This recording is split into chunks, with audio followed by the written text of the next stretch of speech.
मोहन जंगल से झिंगुनी का पाता लियाता है और उस झिंगुनी का पाता पर मुनी अपना मरे हुए दादी को कैसे छवि देखती है और ये अपना माँ को बुलाकर दिखाती है। एक देवरानी आ एक जेठानी एक ही अंगना में रहा करती थी। और दोनों जेठानी देवरानी का एक एक संतान था। जेठानी का लड़का था, देवरानी का लड़की थी। जो गांव में जेठानी और देवरानी रहा करते थे उस गांव का लोग ज्योत भगवान का व्रत का ज्योत भगवान का व्रत का बारे में वो लोग का तो पता नहीं था कि ज्योत व्रत क्या होता है, कैसे होता है। वो लोग का कुछ का पता नहीं था। उस गांव का सारे लोग का पता नहीं था कि ज्योत व्रत कैसे किया जाता है और क्या होता है। जेठानी का बेटा 12 साल का था और देवरानी का बेटी 10 साल की थी। दोनों भाई बहन अपना आंगना में खेल रहे थे।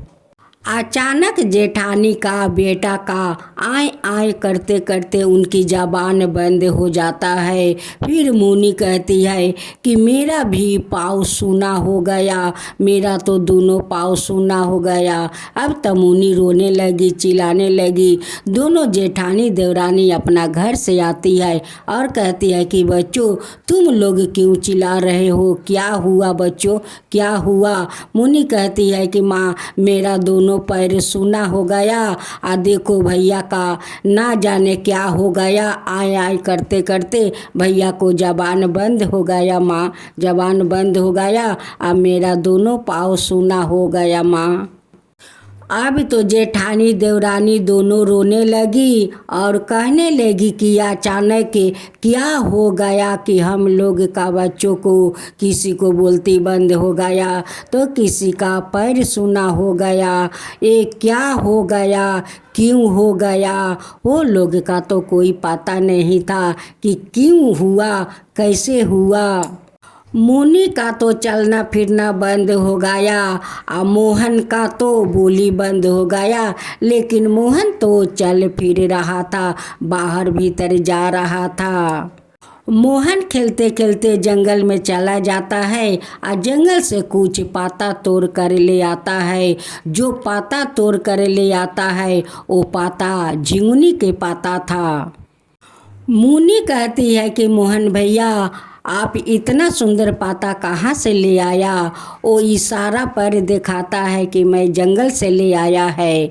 मुनी कहती है कि भैया मुझे भी कई पाता दो, मैं भी इस पाता से खेलूँगी। वो जब पाता देते हैं वो झिंगुनी के पाता में मरे हुए आदमी का छवि दिखाई देता है। मुनी कहती है कि माँ देखो इस पाता में तो मरे हुए आदमी का छवि दिखाई दे रहा है माँ। मुनी का माँ कहती है कि बेटी तू क्या बोल रही है, ऐसा कभी हो सकता है। किसी पाता में कोई मरे हुए आदमी का छवि दिखाई देता है, कभी दिखाई नहीं देता है।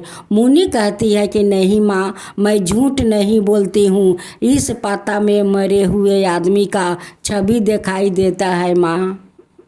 मुनी का माँ मोहन से कहती है कि बेटा तुम भूत वाला पाता कहाँ से तोड़ कर ले आया कि मुनी उस पाता में मरे हुए आदमी का छवि देखती है।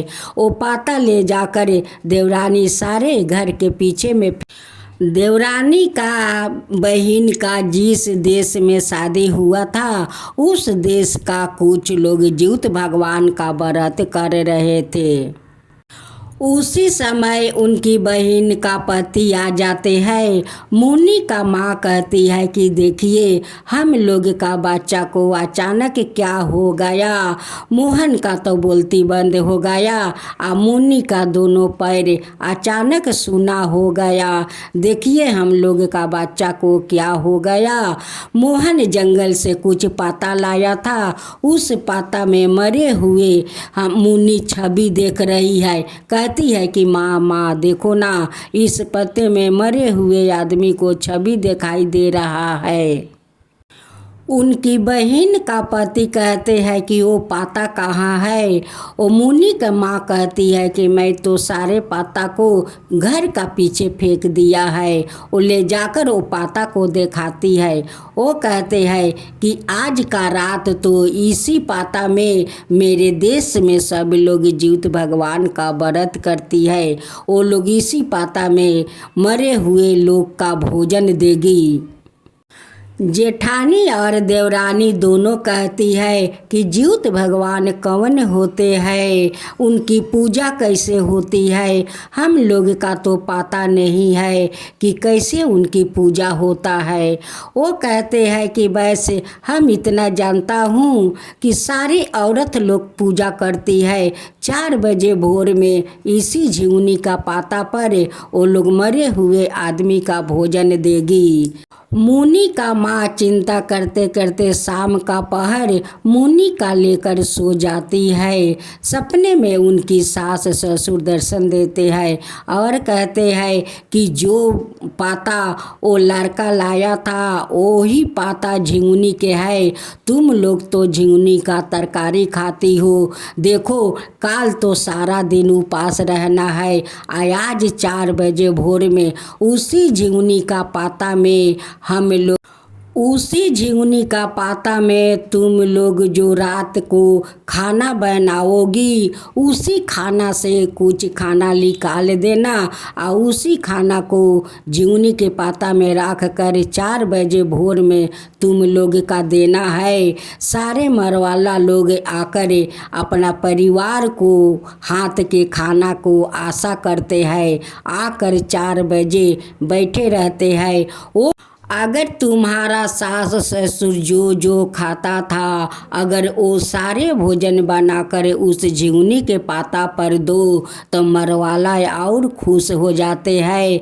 क्यों खुश होते हैं कि बच्छर में एक बार तो रूह को खाना मिलता है। वो लोग मरवाला लोग इसलिए खुश हो जाते हैं कि आज मेरा परिवार मन पसंद का भोजन दिया है, इसलिए वो लोग बहुत पसंद हो जाते हैं। जो तुम लोग भोजन करोगी उस भोजन से थोड़ा थोड़ा अपना बच्चों को जरूर खिला देना, लेकिन रात का भोजन एक दाना भी सुबह नहीं रहना चाहिए। तुम लोग का 24 घंटा निर्जल उपास रहना होगा। आप भूल से भी तुम लोग कभी तरकारी मत कटना। तरकारी तो दूर के बात एक खर भी मत तुरना, नहीं तो तुम्हारा ही खोतिर होगा। खर मत तुरना। नहा धोआ कर जीवित भगवान का गाथा जरूर सुनना और धागा मत भूलना। उस धागा को वहाँ पर जो गाथा तुम लोग सुनोगी उस धागा को उस लोटा पर रख देना और उसी जब गाथा समाप्त हो जाएगा तो उसी सूता को उठाकर अपना गले में उसी सूता को अपना गले में पहन लेना। उसी सूता के कारण तो बच्चा लोग का माँ का हृदय से बच्चों को हृदय जोड़ा रहता है। इस सूता को सूता मत समझिए, ये सूता तो अनमोल है, बहुत अनमोल है। अगर आप लोग का विश्वास ना हो तो आप लोग परीख कर देख लीजिए कि जब बच्चा को थोड़ा हाथ कट जाता है तो माँ को धड़कन कैसे चलने लगता है। माँ का धड़कन से बच्चों को धड़कन जोड़ा रहता है, उसलिए जीवित भगवान के उस धागा को माँ को पहनना पड़ता है। जब दूसरा दिन तुम पारण करोगी तो गर्म खाना से ही तुम पारण करना, बासी से पारण कभी मत करना। सारे बात उस मरवाला अपना परिवार को बताकर अंतर ध्यान हो गए। जब उनकी अंगी टूटा तो सारे बात अपना पति से कहने लगी। जब सुबह हुआ तो जाकर अपना जेठानी से कहने लगी कि दीदी देखिए मेरे सास ससुर मेरे सपने में आए थे। आए जीवित व्रत के बारे में सारा नियम बताकर और अंतर ध्यान हो गए। दोनों जेठानी देवरानी श्रद्धा भक्ति से जिउतिया भगवान को व्रत किया, घाट पर स्नान किया, जिउत भगवान को गाथा सुना, उस धागे को अपना गले में पहना। और सुबह के पहर वो लोग गरम गरम खाना बनाकर वो लोग खा रहे थे। इधर वो लोग का बच्चों को आस्ते आस्ते कट खुल रहा था, आस्ते आस्ते मुनि का पाँव ठीक हो रहा था। अब तो मुनि दौड़ने लगी, मोहन बोलने लगा। अब तो वो सब चमत्कार देख कर जेठानी देवरानी को तो आंख फटे के फटे रह गया। बहुत आश्चर्य में पड़ गए कि देखो आज हम लोग पारण किया, और पारण का दिन हम लोग का दोनों बच्चों को कठ मिल गया, मेरी बेटी को पाँव मिल गया। देखिए जितिया भगवान का शक्ति कितना है, उनकी कृपा कितना है कि हम लोग का दोनों बच्चों को पाँव ठीक हो गया, कठ मिल गया। जेठानी का बेटा का कठ चले जाने का और देवरानी का बेटी का पाँव सूना हो जाने का, ये तो सब मरवाला को इशारा था कि ऐसा इशारा मैं नहीं करूँगी। ये लोग तो जिउत व्रत नहीं करेगी, उसलिए मरवाला लोग का इतना कुछ करना पड़ा। फिर भी आकर सपने में सारे नियम बताना पड़ा। अगर मोहन का जबान नहीं बंद होता, मुनि का पाँव नहीं सुना होता, और नहीं मोहन जंगल में जाता, और नहीं झिंगुनी के पाता लियाता, और नहीं झिंगुनी के पाता में मरे हुए आदमी का वो छवि देखती, और नहीं ये लोग जिउत व्रत करती। ये सब तो मरवाला का इशारा था कि उस झिंगुनी के पाता में अपना मरे हुए दर्शन दिखाया कि इसी झिंगुनी के पाता में मुझे हर साल जिउत भगवान का नाम से, रूह के नाम से इसी झिंगुनी का पत्ते में मेरा परिवार हर साल मुझे भोजन देगी। हर साल मैं इसी झिंगुनी का पाता में मैं भोजन करने आऊँगी। ये तो बहुत समय पहले का कहानी है कि वो देवरानी जेठानी को तो पता नहीं था कि जिउत भगवान कैसे है, उनकी पूजा कैसा होता है।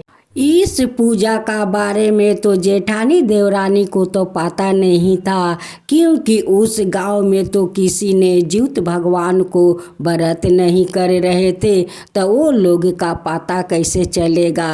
उसलिए तो मरवाला लोग का सपने में आकर सारा विधि विधान बताना पड़ा।